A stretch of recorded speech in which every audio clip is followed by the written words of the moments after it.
दोस्तों, पुराणों में काल को 4 युगों में बांटा गया है और जैसे ही ये 4 युग पूरे होते हैं तो प्रलय होती है। अभी कलयुग चल रहा है जो सबसे अंतिम युग है और इसके बाद प्रलय का आना तय है। प्रलय के समय ब्रह्मा जी सो जाते हैं और जब जागते हैं तो संसार का पुनः निर्माण करते हैं। लेकिन क्या आप जानते हैं फ्रेंड्स कि शास्त्रों में इस प्रलय का वर्णन किस प्रकार किया गया है और जब प्रलय आएगा तो सारी आत्माएं कहाँ निवास करेगी, इस बारे में क्या लिखा गया है। तो चलिए आज के अपने इस वीडियो में हम आपको इसी के बारे में जानकारी देते हैं। दोस्तों, ये तो सभी को पता है कि जो जन्मा है वो एक दिन जरूर नष्ट होगा। शास्त्रों में मनुष्य की आयु के साथ साथ पितर और देवताओं की आयु तय है और इस समूचे ब्रह्मांड का भी, यानी इस धरती, सूर्य, चंद्र सभी की आयु तय है। प्रलय का अर्थ है संसार का भस्मीभूत हो जाना। प्रत्येक कल्प के अंत में महाप्रलय होता है।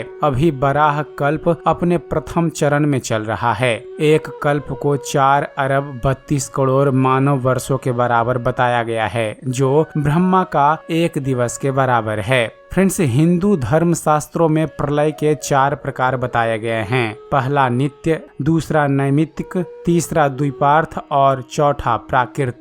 नित्य प्रलय प्रतिदिन होने वाले मृत्यु और पुनर्जन्म का चक्र है। इसमें प्राकृतिक आपदाएं जैसे जल प्रलय, भूकंप और तूफान शामिल होते हैं। नैमित्तिक प्रलय कल्प के अंत में होता है जब ब्रह्मा का एक दिन समाप्त होता है। इस प्रलय में तीनों लोकों का विनाश हो जाता है। शास्त्रों के अनुसार ब्रह्मा का एक कल्प पूरा होने पर प्राकृतिक यानी भगवान शिव और भगवान श्री विष्णु की एक पलक गिर जाती है, यानी उनका एक क्षण पूरा हुआ। और इसके बाद तीसरे प्रलय अर्थात द्विपार्थ में मृत्यु लोक में प्रलय शुरू हो जाता है। फिर जब भगवान विष्णु और भगवान शिव आदि की एक सहस्त्र बार पलकें गिर जाती है तब एक दंड पूरा माना गया है। ऐसे 100 दंडों का एक दिन प्राकृतिक का एक दिन माना जाता है। तब चौथा प्रलय प्राकृतिक प्रलय होता है। प्राकृतिक प्रलय में पृथ्वी, जल, अग्नि, वायु और आकाश सभी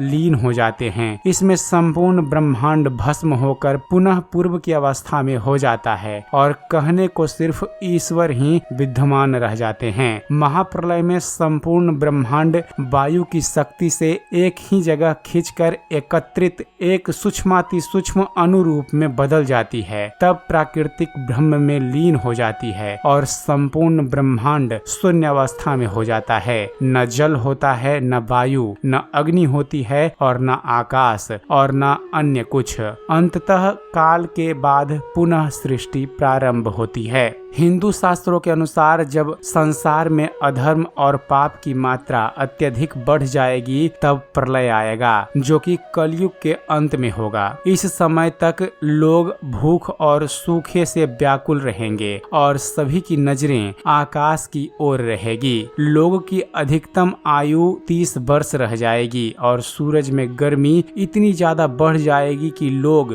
गड्ढे खोदकर जमीन के अंदर रहेंगे। धरती का 4 फुट तक उपजाऊपन खत्म हो जाएगा और जमीन से पानी भी गायब हो जाएगा। सूर्य की गर्मी से सारे जल स्रोत सूख जाएंगे। फिर कई वर्षों तक लगातार बारिश होगी और धरती जलमग्न हो जाएगी। और चलिए अब बात करते हैं फ्रेंड्स कि महाप्रलय के दौरान आत्माएं कहाँ रहेंगी, इसके बारे में क्या लिखा गया है हिंदू धर्म शास्त्रों में। फ्रेंड्स, विष्णु पुराण में 3 लोकों का वर्णन किया गया है। कृतक त्रिलोक्य, महरलोक, अकृतक त्रिलोक्य। कृतक त्रिलोक्य में भूलोक, भूवर्लोक और स्वर्गलोक आता है। कृतक त्रिलोक्य के अंतर्गत ये ब्रह्मांड आता है जहाँ कई आत्माएं हैं। इन सब पर प्रलय का असर पड़ेगा और ये लोक फिर आत्माओं के रहने योग्य नहीं रह जाएगा। कृतक और अकृतक लोक के बीच में महरलोक है जो प्रलय में नष्ट नहीं होगा। यहाँ कृतक लोक की आत्माएं भी स्थिर अवस्था या अचेत अवस्था में रहेगी। अकृतक त्रिलोक्य में भी 3 लोक आते हैं, जनलोक,